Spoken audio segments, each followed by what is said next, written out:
Cek satu.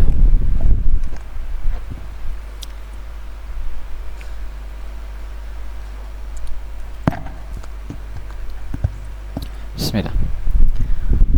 Assalamualaikum warahmatullahi wabarakatuh. Innal hamdalillah nahmaduhu wa nasta'inuhu wa nastaghfiruh wa na'udzu billahi min shururi anfusina wa sayyiati a'malina may yahdihillahu fala mudilla lahu wa may yudlil fala hadiyalah. Asyhadu an la ilaha illallah wahdahu la syarika lah wa asyhadu anna Muhammadan abduhu wa rasuluh. Allahumma salli wa sallim ala nabiyyina Muhammadin wa ala alihi wa ashabihi wa man tabi'ahum bi ihsan ila yaumiddin. Qala ta'ala ya ayyuhalladzina amanu taqullaha haqqa tuqatih wa la tamutunna illa wa antum muslimun. Wa qala aidan ya ayyuhan nas ittaqu rabbakum alladzi khalaqakum min nafsin wahidah wa khalaqa minha zawjaha wa batha minhuma rijalan katsiran wa nisaa'a wattaqullaha alladzi tasaaluna bihi wal arham innallaha kana 'alaikum raqiba. Wa qala ya ayyuhalladzina amanu taqullaha wa qulu qawlan sadida yuslih lakum a'malakum wa yaghfir lakum dhunubakum wa may yuti'illaha wa rasulahu faqad faza fawzan 'azima. Amma ba'du.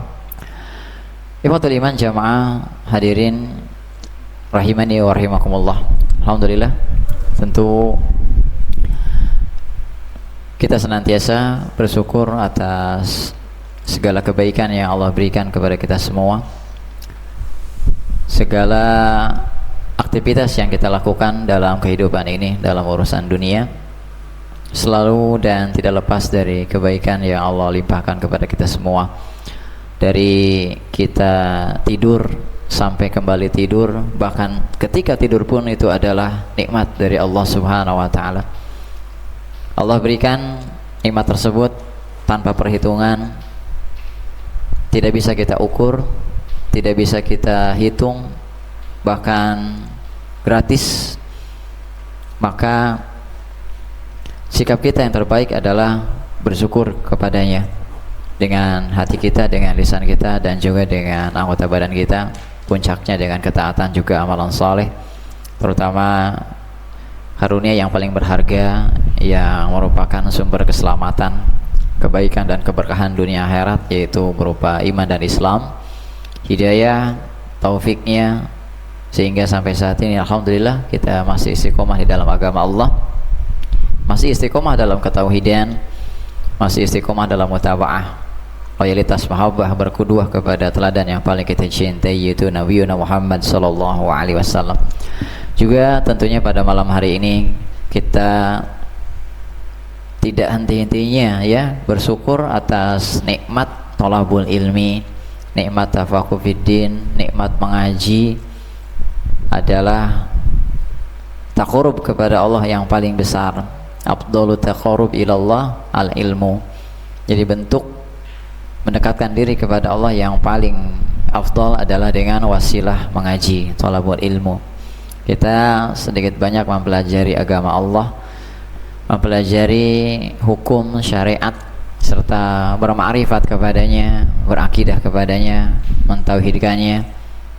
Sehingga hal yang paling mendasar adalah bagaimana untuk mencapai itu semua adalah dengan jalan ilmu, ilmu syar'i. Kita ingin menjadi takwa harus dengan ilmu. Kita ingin menjadi seorang ahlus sunnah ya harus dengan ilmu pula. Kita untuk meraih adab dan akhlak pun harus dengan ilmu, dan semuanya ya dengan ilmu. Inilah yang memang menjadi salah satu pengajaran dari Allah Subhanahu wa taala yang diajarkan kepada nabi kita. Allah taala mengatakan dalam surat At-Taha, wa qur rabbi zidni ilma. Maka seyogianya kita pun demikian untuk senantiasa dalam doa kita meminta kepada Allah akan keutamaannya, karunia-Nya, terutama di dalam masalah ilmu.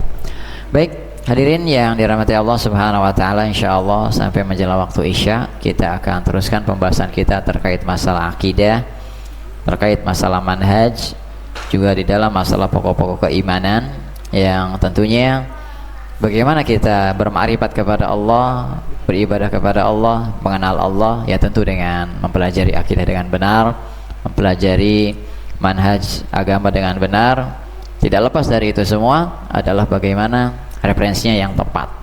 Makanya Al-Hafiz Ibnu Rajab Al-Hanbali, beliau membuat suatu buku ya tentang masalah ilmu, Fadlu ilmi salaf ala ilmil khalaf. Jadi keutamaan ilmu salaf dari ilmu khalaf. Jadi setelah generasi salaf. Letak utamanya di mana? Kata beliau, disebutkan ilmu yang bermanfaat itu kurang lebih ada 3 poin. Yang pertama adalah dhabtul nususi Al-Quran was sunnah. Bagaimana ilmu dikatakan bermanfaat adalah selalu berdasarkan nas-nas Al-Quran dan juga as-sunnah. Kemudian yang kedua, kata beliau, ilmu dikatakan bermanfaat wa fahmu ma'aniha, memahami keduanya. Artinya memahami nas-nas dari Quran dan sunnah. Dan yang ketiga, kata beliau, bahwa dikatakan ilmu tersebut bermanfaat adalah ala fahmi salafil ummah, sahabah, tabi'in, wa atba tabi'in. Jadi untuk memahami Quran dan sunnah adalah dengan jalan pemahaman para sahabat, kemudian para tabi'in dan juga atba tabi'in. Itu dikatakan ilmu yang bermanfaat, apalagi di dalam masalah pokok agama, dalam masalah akidah. Tidak ada istilahnya ra'yu, akal, apalagi hawa nafsu ya. Banyak harus mengambil dari Al-Quran, sunnah, serta ulama-ulama yang thiqah. Kita pun belajar ya jamaah, belajar dari para ulama. Soalnya ada yang mengklaim ataupun menuduh pengajian seperti ini brandnya Quran sunnah. Emang bisa dipahami secara langsung? Iya, keliru. Dikiranya kita ngaji nggak pakai pemahaman para ulama, pakai jamaah ya. Mereka nggak duduk sih, jadi berkata sesuai apa yang mereka dapatkan dari isu-isu yang ada. Kata siapa? Kita belajar fikih ya dari kita para ulama, kita belajar Quran dari kita para ulama, belajar sunnah, belajar akidah, tentu dengan pemahaman para ulama. Jadi brand atau hashtag dari Quran dan sunnah ini bukan belaka saja, tapi tetap ya mengacu kepada pemahaman para ulama. Ikhwatul iman, insyaallah ya sebentar lagi kita akan menghatamkan pembahasan dari akidah Raziyain ini ya, kurang lebih ya bisa 2 bulan mungkin ya bisa kita hatamkan, tapi jangan terburu-buru dulu, kita pahami dengan benar. Ini sudah jauh ya, sudah mau mencapai 90%-nya. Ya kalau kita hanya mengkaji matannya saja itu sangat cepat sekali kita selesaikan, tapi kan matan butuh syarah, butuh penjelasan yang lebar. Apalagi di dalam buku ini dijelaskan bagaimana nanti nilai atau marwah di dalam masalah akidah. Makanya dulu kami belajar ya di perkuliahan, ketika belajar teologi atau akidah, SKS akidah itu include dengan aliran-aliran, itu harus ada dan kita harus tahu yang kayak gitu ya. Makanya kan kita dari awal sudah dikenalkan siapa itu Murji'ah, Khawarij, Mu'tazilah, Jahmiyah, Karomiyah ya, Thariqah. Nah itu include jamaah. Kita kalau ngaji akidah nggak dikenalkan dengan hal yang demikian, sepertinya bukan nggak bagus gitu, jadi kurang power ya.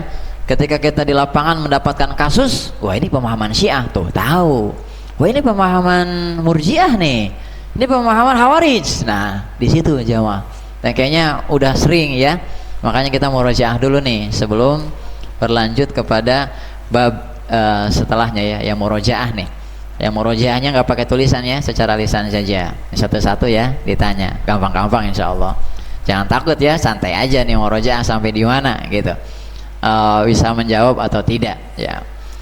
Jadi ini mah buat penyemangat saja ya. Nanti kalaupun istilahnya apa, ada waktu ya ana buatkan soal tulisan ya, pilihan ganda aja ya, simpel gitu kan ya, nggak pusing ya Pak Izin, apalagi pakai bajunya kancing A B C gitu, atau bener salah kayaknya gampang banget ya, bener salah gitu. Tapi itu pun soal itu menjebak ya, mending A B C D gitu kan daripada bener salah bingung gitu, cuma 2 pilihan ya enggak. Baik, jawaban hormati Allah. Coba yang pertama ya, Kang Ahmad, ya, soalnya gampang aja ya. Murojaah. Iman menurut pandangan Ahlussunnah itu seperti apa? Definisi iman. Iya. Enggak, iman. Definisi iman. Bukan, definisi iman. Iman itu apa sih menurut pandangan Ahlussunnah wal Jamaah? Ya terus?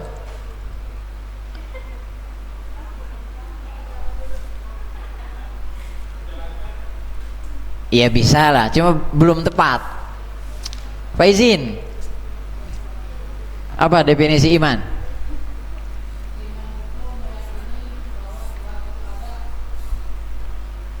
Itu aja. Iya, terima kasih ya Mama Ena. Anjas, apa? Anjas, iman.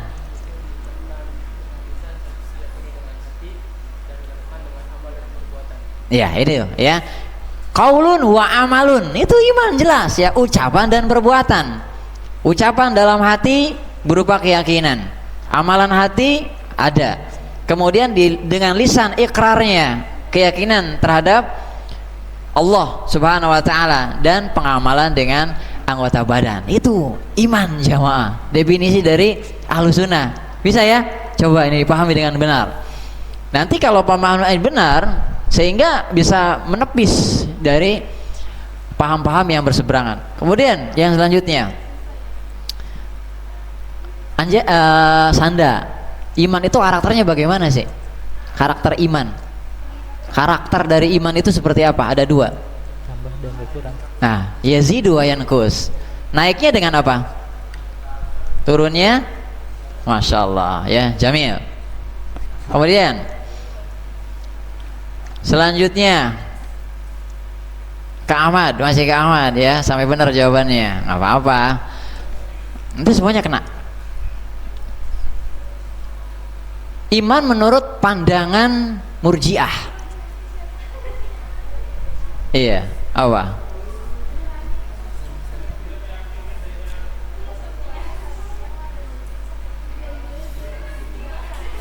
Apa?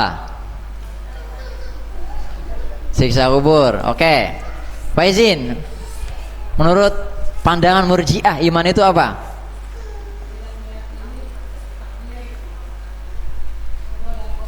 Taib ya.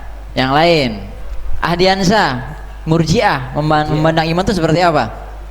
Murji'ah itu namanya hanya dengan lisan. Hanya dengan lisan. Hanya dengan hati saja. Nah, keyakinan dalam hati saja itu, ya. Na'am jamaah ya. Taib. Selanjutnya Kang Haji. Nah, ini ya. Nih soalnya yang susah kalau Kang Haji nih. Kang Haji, bagaimana sikap Ahlussunnah terhadap penguasa? Taat dalam hal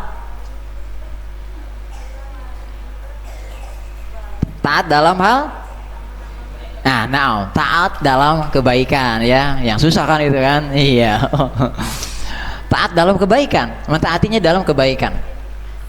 Kak Ahmad, kalau ada pemerintah atau pemimpin yang zolim, sikap kita bagaimana? Bersabar ya, gampang ya, iya. Taib. Selanjutnya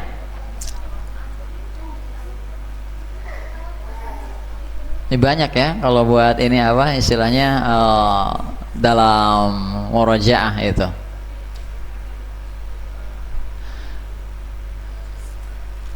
Pak, namanya siapa? Pak Erwin ya, santai aja Pak Erwin ya. Tapi dalam masalah sifat-sifat Allah, Ahlussunnah ini memahami sifat-sifat Allah ada dalam 3 kaedah yang sering ana sebutkan.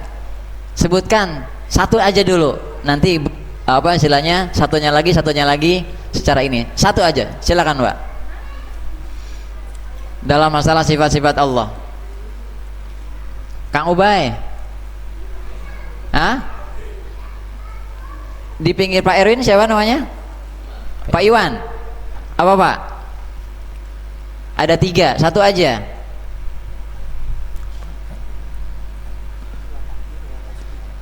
Udah Sony. Apa? Iya, satu aja dulu dari 3. Hah? 3 kaedah dalam memahami sifat-sifat Allah.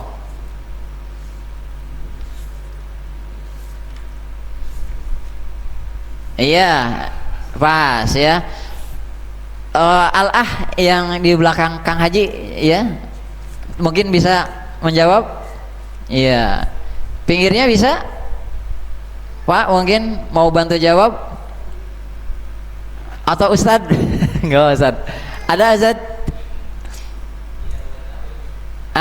Itu ya. Itu tidak boleh takwil, tapi itu kaitannya di poin yang terakhir. Tidak boleh takwil, tidak boleh tasbih, tidak boleh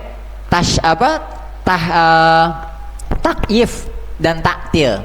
Tidak boleh takwil menafsirkan sifat Allah, tidak boleh taktil mengingkari sifat Allah, tidak boleh tasbih menyamakan sifat Allah dengan makhluknya, dan tidak boleh takyif menggambarkan atau deskripsi. Itu baru yang pertama, 2 lagi. Jadi yang terakhir itu ada 4 poin, menghindari 4 hal tersebut. Ya mungkin yang baru datang Kang Suradi, aduh ruas gitu. 2 lagi apa? 3 kaidah di dalam memahami sifat Allah. Baru 1, nggak boleh takwil, taktil, tasbih dan takyib. 2 lagi.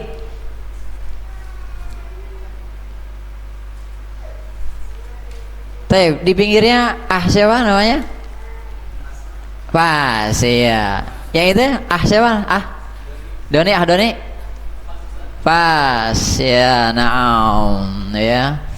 Ini udah semuanya ya. Taib. Yang kedua itu menetapkan apa yang Allah tetapkan, dan yang terakhirnya menetapkan apa yang Rasulullah tetapkan. Itu aja, simpel kan? Masya Allah ya. Baik, selanjutnya masih udah Sony, ada 4 tingkatan di dalam memahami takdir. Sebutkan satu aja dulu. 4 tingkatan di dalam memahami takdir, mengimani takdir. Apa? Harus bisa nih, kalau enggak nanti enggak paham dengan benar dalam masalah takdir. 4, salah satunya aja. Apa? Ridho, bukan. Mungkin Kang Ubay, Abu Ubay. Apa? Pak Doni mungkin. Pak Erwin. Dari 4 sebutkan salah satunya. 4 tingkatan dalam memahami takdir. Pas ya. Kang Anjas. Satu aja, kan ada 4. Kang Ahmad, ya boleh? Iya. Ada 4. Iya, takdir. Bukan ya. Mungkin Hadiansah dari 4.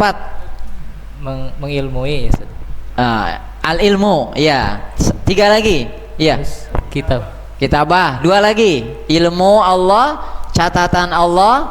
Kemudian 3-nya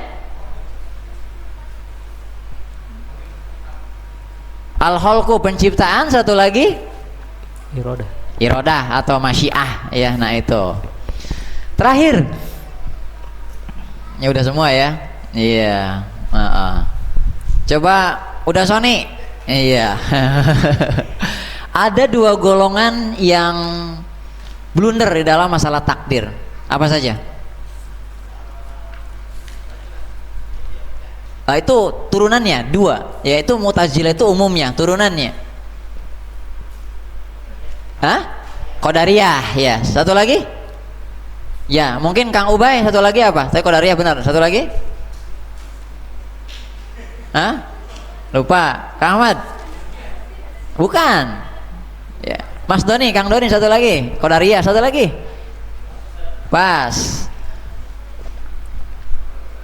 Kang Suradi 1 lagi. Apa izin? Bukan. Oh, jadi Sufi sih. Asanda. Qadariyah 1 lagi. Jabariyah. Nah itu ya. Terakhir, Qadariyah ini salahnya di mana sih blundernya? Ya, coba Anjas, Qadariyah itu di mana blundernya dalam masalah takdir?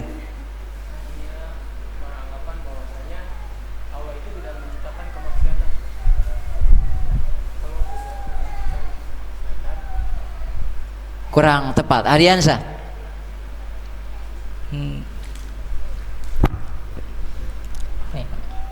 Ya benar, cuma kurang tepat aja. Udah mungkin mau bantu?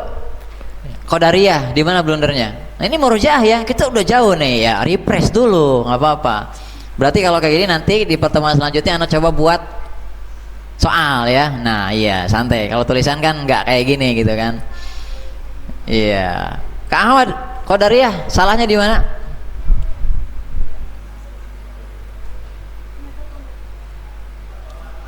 Baik, Ahwat ada. Coba Qadariyah salahnya di mana Ahwat? Qadariyah dalam masalah takdir. Sesat kan ini? Salahnya di mana? Kesesatannya dalam masalah takdir Qadariyah? Silakan jawab aja secara langsung.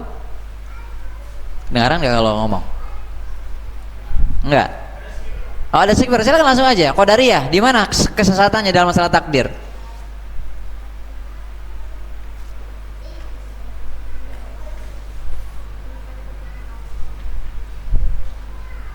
Taib ya.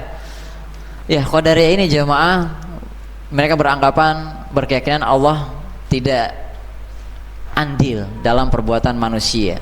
Jadi manusia itu yang menciptakan perbuatannya sendiri. Adapun Jabariyah, jadi Allah memaksa seorang hamba dalam takdirnya berupa kemaksiatan. Nah itu jamaah ya. Baik ya, nanti kita murojaah lagi ya dalam tulisan aja. Taib begitu.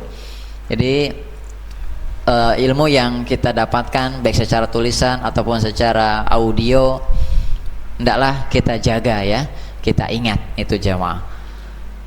Baik, kita lanjutkan ya dari kitab ini. Kita masuk kepada poin yang berkenaan dengan matan wan nasu mu'minuna fi ahkamihim wa mawarithihim. Jadi manusia itu mereka beriman dalam hukum-hukumnya dan juga di dalam masalah warisan mereka. Wala yadri ma hum indallah, dan seseorang tidak tahu apa yang berada di sisi Allah Subhanahu wa taala. Maksudnya apa sih jamaah? Begini. Jadi manusia ini konsisten dengan hukum Islam dan juga yang mengarah kepada ahlul kiblat, seperti sholat, hukum-hukumnya menjaga sholat, dan konsisten pula di dalam hukum-hukum Islam secara johir. Adapun berimannya adalah mereka menghukumi bahwa iman mereka di dalam urusan dunia bahwa itu adalah syariat-syariat Allah Subhanahu wa taala. Sehingga inilah dampaknya kalau ahlu sunnah mengimani hukum syariat Allah, warisnya dan lain sebagainya, itu menghukumi pula orang-orang yang sama dengan mereka di dalam masalah ukhuwah. Sehingga wajib ketika ada undangan dipenuhi ya, dan juga mengikuti jenazahnya, dan ketika meninggal pun hak-haknya dipenuhi, lalu menengok ketika sakitnya. Dan ala kulli hal atau intinya ini disebut ukhuwah, yang termasuk ukhuwah Islamiyah dan imaniyah jamaah, hanya dengan meyakini, mengimani dari syariat-syariat Allah Subhanahu wa taala. Konsekuensinya ya berarti hak-hak kaum muslimin yang sama dengan hal itu dipenuhi tuh ya jamaah. Sampai seperti itu. Jadi kalau ini dipahami dengan benar, ukhuwah dijaga, apalagi di dalam masalah seiman ataupun semanhaj jamaah, karena kita sama-sama mengimani loh ya, dari apa? Dari syariat-syariat Allah Subhanahu wa taala. Makanya kan kalau kita dengar hadis yang berkenaan dengan datangnya bulan Ramadan, man shoma ramadhana imanan wahtisaban, siapa yang puasa Ramadan imannya apa? Mengimani bahwa puasa adalah syariat dari Allah Subhanahu wa taala, termasuk dari syariat Islam, itu maksudnya. Sehingga dampaknya nanti kepada yang meyakini dan menganut hal yang sama itu menjadi ukhuwah dan juga persaudaraan. Begitupun hal yang sama ketika kekerabatan ya, di atas keislaman dan keimanan maka nanti saling waris dan juga mewarisi. Ya kita kalau belajar fikih waris, ada di antara penghalang waris murtad. Ya udah, berarti kan nggak kena tuh. Orang kafir nggak bisa mewarisi dan juga diwarisi. Kalau salah satu anggota keluarga atau kerabat yang murtad kita katakan, sehingga udah putus ya terkait keimanan terhadap syariat Allah Subhanahu wa taala. Adapun selanjutnya, seseorang tidak tahu apa yang ada di sisi Allah, klaim hukum. Ya, kenapa? Karena yang namanya keimanan itu adalah hal yang batin, hal yang rahasia. Yauma tublas sarair, itu nanti diungkapkan di akhirat, ditampakkan oleh Allah Subhanahu wa taala. Maka ketika orang berislam, ketika orang beriman, ya udah kita muamalahi sesuai dengan zahirnya. Tapi kalau misalnya munafik, ya itu nanti akan kelihatan dari ucapan dan juga perbuatan. Dalam hal ini jamaah, bahwasanya kita hanya menghukumi zahir saja. Adalah urusan Allah, itu nanti dalam berkaitan dengan apa? Dengan batinnya, dengan sarairnya. Kita nggak boleh melihat hati seseorang. Coba kalau ada orang, saya beriman, saya ini Islam, iya kita hukumi aja udah bahwa ini secara zahirnya. Tapi kalau dirinya ini, hatinya berseberangan dengan apa yang dia ucapkan, itu urusannya lain lagi. Ya mungkin nanti hukumnya itu berdusta terhadap Allah Subhanahu wa taala, yaitu orang munafik. Maka di dunia ini yang kita tahu ya di dalam masalah zahirnya saja. Adapun batinnya tidak, sehingga muamalahi orang sesuai zahirnya, sesuai dengan keimanannya. Ketika meninggal pun dikafani, disolatkan dan juga dimandikan dan sesuai dengan apa? Dengan hak-haknya sebagai kaum muslimin. Di sini ada jamaah, bagaimana sikap Rasulullah Shallallahu Alaihi Wasallam, disebutkan ya dalam hadis Imam Bukhari, ketika pentolan dari orang munafik meninggal, Abdullah bin Ubay bin Salul, itu Rasulullah diundang jamaah untuk mensolatinya. Tuh lihat ya, Rasulullah diundang, diminta untuk mensolati jenazah dari aktor munafik, musuh utama Rasulullah. Maka Rasulullah SAW ketika hendak mensolati itu ditanya, atau mungkin bahasa kitanya didesak oleh Umar bin Khattab. Ya Rasulullah, atusoli ala ibni Ubay wa qad qala yauma kaza wa kaza kaza wa kaza. Wahai Rasulullah, apakah engkau hendak mensolati Ubay bin Salul yang dia sungguh telah berkata pada hari tersebut tentang dirimu, tentang Islam begini dan begitu, jamaah. Sampai kata beliau, u'addidu alaihi qaulah. Umar menghitung terus ucapannya, ya, patabas sama Rasulullah. Rasulullah senyum, ya, sampai mengatakan, akhir ani ya Umar, coba menjauh dari saya. Dan begitu kan oleh Rasulullah SAW. Bahkan didesak terus, falamma aksartu alaihi, terus didesak oleh Umar bin Khattab, wah ini orang munafik gitu. Tapi Rasulullah tetap beramal dengannya, ya, ketika meninggalnya pun sebagai muamalah orang Islam, kaum muslimin, padahal tahu itu memang munafik. Nah Rasulullah mensolati jamaah, ya, mensolati. Tapi setelah mensolati barulah turun ayat dalam surat At-Taubah ayat 84, wa la tusalli ala ahadin minhum mata abada wa hum fasikun, sampai akhir ayat demikian. Janganlah kamu mensolati salah seorang dari mereka, ya, ketika mati selama-lamanya, mereka itu orang fasik. Di sini tidak disolati menunjukkan kemunafikannya. Alasannya apa? Mereka kafir kepada Allah dan Rasulnya. Setelah turun ayat ini, maka orang munafik tidak lagi, ya, disolati, ya, oleh Rasulullah Shallallahu Alaihi Wasallam, jamaah. Begitu. Rasulullah ya apa? Beramal atau melakukan sebagaimana zahirnya saja, ya. Adapun setelah turun ayat ini baru ya hukumnya berbeda lagi. Adapun untuk orang-orang besarnya boleh tidak melakukan, tapi kalau masyarakat biasa ya nggak masalah gitu kan. Masa iya ya ada orang munafik umpamanya meninggal, siapa yang ngurus, siapa yang nyolatin, ya sholatin aja. Tapi kalau orang tokoh-tokohnya nggak perlu, sebagai bentuk hardikan, ini orang nggak apa, jangan seperti ini nanti semasa hidupnya, begitu jamaah. Kalau memang ketahuan bahwa itu adalah munafik, ya, di zaman sekarang. Selanjutnya, matan selanjutnya, Faman qala innahu mu'minun haqqan fahuwa mubtadi'un. Siapa yang mengatakan sesungguhnya saya beriman dengan benar, itu mubtadi, kata Syekh. Artinya itu pelaku bid'ah, karena mengklaim dia memiliki iman yang benar-benar hak, sebenar-benarnya iman. Kenapa demikian disebut mubtadi? Karena dia mentazkiyah dirinya, menganggap suci dirinya, jamaah. Padahal Allah mengatakan dalam surat An-Najm ayat 22, "Fala tuzakku anfusakum." Janganlah kalian mensucikan diri-diri kalian. Huwa a'lamu bimanittaqa. Dialah Allah yang mengetahui terhadap orang-orang yang bertakwa. Jadi nggak boleh mengatakan ana mukmin haqqan, saya orang beriman yang sebenarnya. Jangan, nggak boleh seperti itu mubtadi, ya, kata penulis buku ini, Imam Ar-Raziyain. Adapun kalau mengatakan, ketika dia mengatakan ana mu'minun haqqan, saya beriman, saya benar-benar beriman dengan sebenarnya. Naqul, kata Syekh Ar-Razihi, kita katakan kepadanya, man qala laka innaka mu'minun haqqan. Siapa yang mengatakan kepada Anda bahwa Anda itu mukmin yang sebenarnya?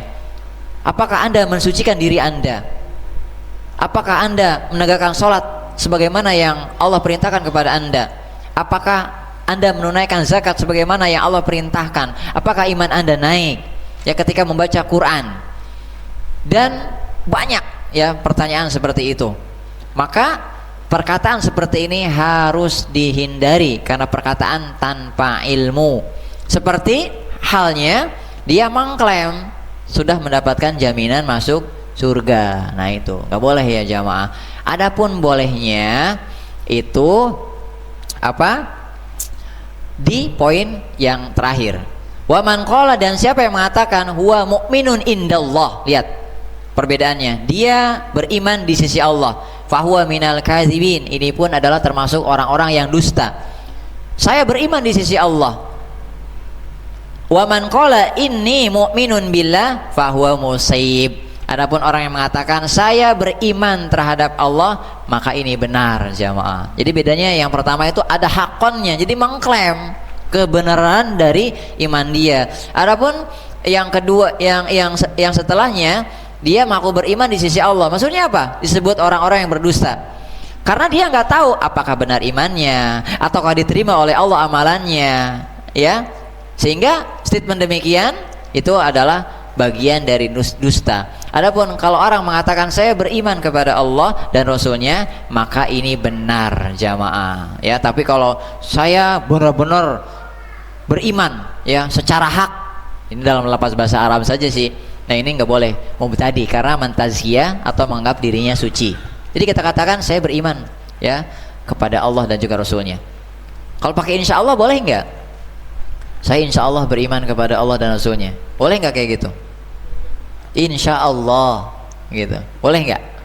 Boleh, nggak apa-apa, ya.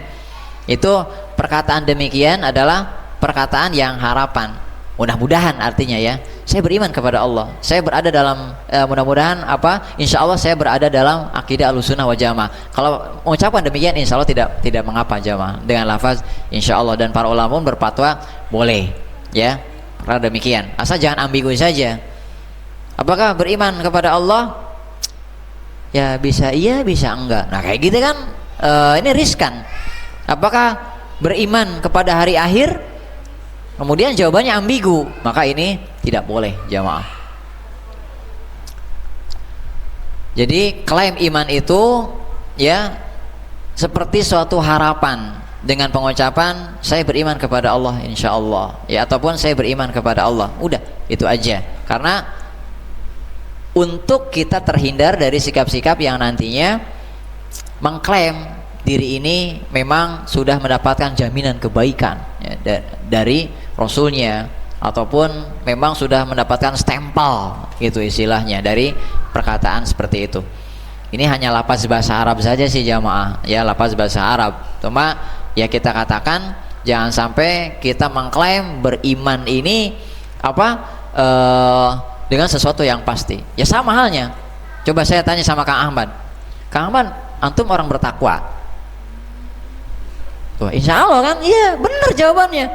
Oh iya dong, tuh kan kalau kayak gitu mentazkiyah akan bingung nantinya, ya enggak? Apakah kamu orang beriman? Coba, kan bingung jawabnya. Kalau iya gimana gitu. Kalau ngejawab saya beriman pun, aduh gimana gitu ya. Kalau enggak bahaya, insya Allah saya orang beriman. Nah gitu, selamat insya Allah, ya. Itu tidak mengapa dengan ditanya demikian, jamaah. Baik, apalagi di zaman sekarang ya, banyak di luaran sana ketika pengajian kita seperti ini ada ya hal-hal yang bukan masalah sih, tapi hal-hal yang sifatnya ini kok beda gitu. Ditanya, Pak Ijin ditanya, Pak Ijin memang agama Pak Ijin itu Islam bagaimana sih? Akan jawab naon kira-kira gitu. Nah, insya Allah Quran dan Sunnah bu. Nah itu benar lah, ya benar, oke gitu. Kang Suradi kalau ditanya bagaimana, antum itu Islamnya apa sih? Gimana? Nah, insya Allah Ahlus Sunnah gitu ya. Ya itu jawaban benar ya, benar. Ya insya Allah bu, saya Ahlus Sunnah. Insya Allah saya Quran dan Sunnah gitu kan. Jangan menjawab Salafi, ramai nanti jawabannya. Salafi bu, Salafi pak, bukan masalah nggak boleh. Jelasin lagi antum itu. Ya perkataan demikian, ya enggak, apalagi Wahabi, wah udah gitu kan, bisa manjang banget urusannya, paham ya? Ini pasti ditanya itu Islamnya apa sih? Ya pengajiannya kok beda dan lain sebagainya, udah jawab aja Quran dan Sunnah insya Allah, Ahlus Sunnah wal Jamaah insya Allah. Ya pokoknya itu kan masih global, ya enggak? Terkait masalah detailnya ya boleh, itu bukan apa istilahnya, bukan hal yang sifatnya instan ketika harus menjelaskan apa itu salaf ya, apa itu Wahabi dan lain sebagainya. Jadi jangan kemana-mana ketika dijawab, ketika ditanya yang demikian, jawab aja udah jujur Quran Sunnah insya Allah gitu ya. Iya. Baik jamaah dari mati Allah Subhanahu Wa Taala. Ya, Isya berapa? Taib masih ada waktu ya. Kita masuk di poin selanjutnya. Nah ini baru ya. Wal murji'atu mubtadi'atun dulalun. Adapun kaum murji'ah adalah kaum ahli bid'ah yang sesat jamaah. Tuh ya kata penulis Ar-Ruziyain ini. Murji'ah telah kita singgung ya di bab pertama kali itu muncul di dalam konsep keimanan mereka. Nah murji'ah dalam kali ini Syekh menjelaskan dalam syarahnya ada 4 kelompok tuh murji'ah. Kelompok yang pertama adalah murjiat gulat, ekstrimnya murjiah. Jadi ekstrimnya, jadi bahasa kitanya barisan ekstrim. Siapa mereka? Murjiah ekstrim yaitu Jahmiyah. Nah ini ya, dimana mereka mengatakan sesungguhnya iman adalah cukup mengenal Allah, meyakini Allah dalam hati saja. Dan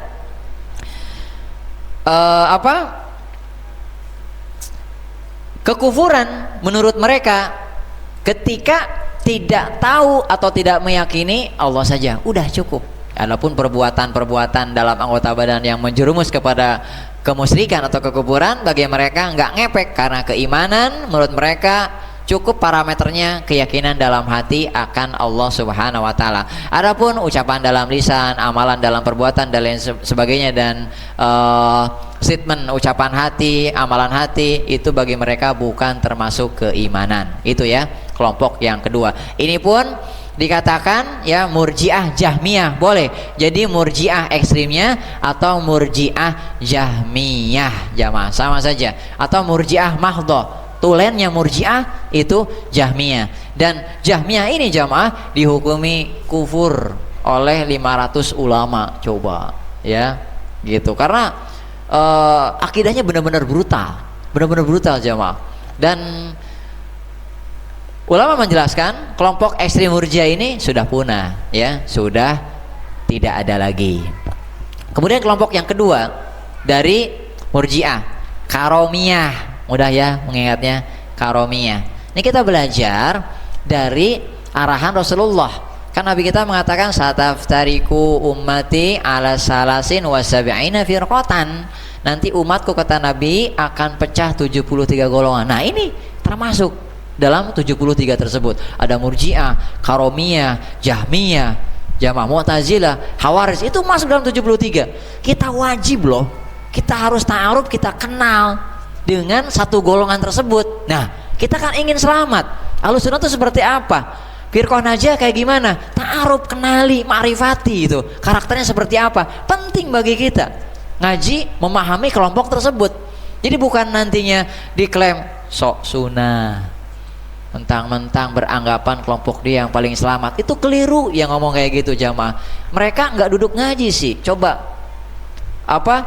cermati hadisnya. Sampai Rasulullah mengatakan kulluha finar illa wahidah, semuanya di neraka 72 kecuali satu saja. Itu sifatnya kita pelajari.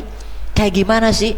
Kita mempelajari sifat itu bukan mengklaim kita benar-benar selamat, enggak kok. Kita mencoba menapaki berada di jalan golongan tersebut, karena jalan inilah dikatakan oleh para ulama jalan yang benar-benar mencontohkan Islam dengan benar gitu, menjalankan kemurnian ajaran agama Islam. Itu ya Firqah Najiyah, Ahlussunnah atau Taifah Mansurah.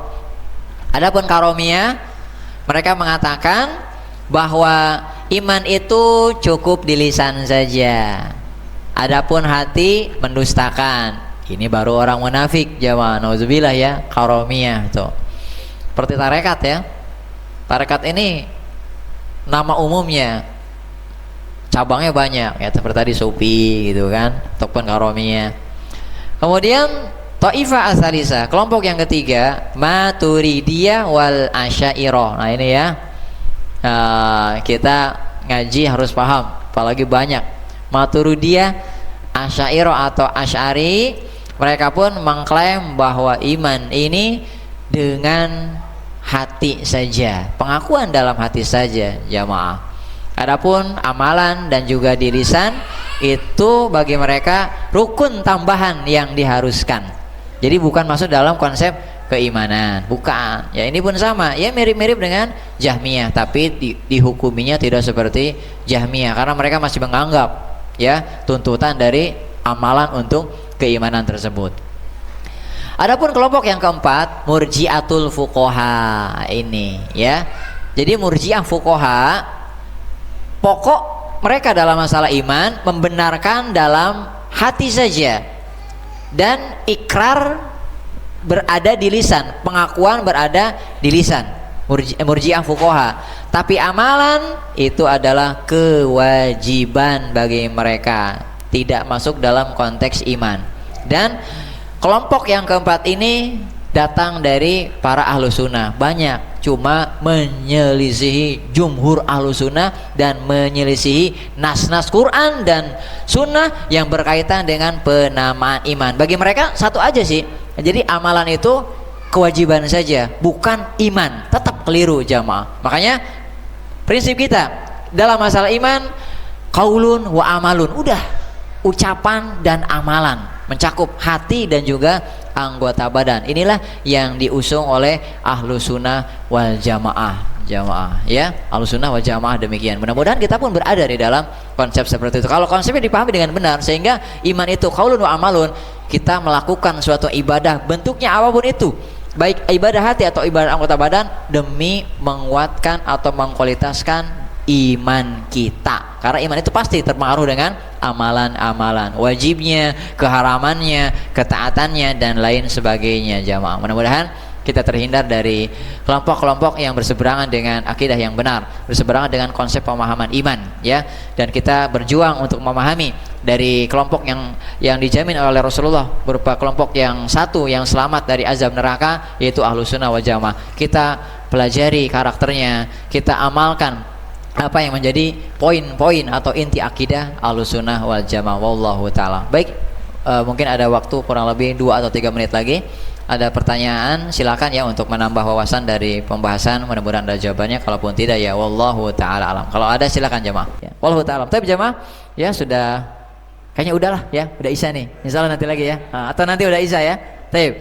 Mudah-mudahan Allah berikan ilmu yang bermanfaat, yang berkah untuk kualitas iman dan takwa kita dan juga akidah kita. Mudah-mudahan dengan ilmu ini Allah menjaga agama kita ya, kemurnian ajaran Rasulullah sallallahu alaihi wasallam. Nasallallahu alaihi wa sallallahu ala nabiyina Muhammadin wa akhiru da'wana alhamdulillahil alamin. Kita tutup dengan doa penutup majelis. Subhanakallahumma wa bihamdika asyhadu an la ilaha illa anta astaghfiruka wa atubu ilaik. Wassalamualaikum warahmatullahi wabarakatuh.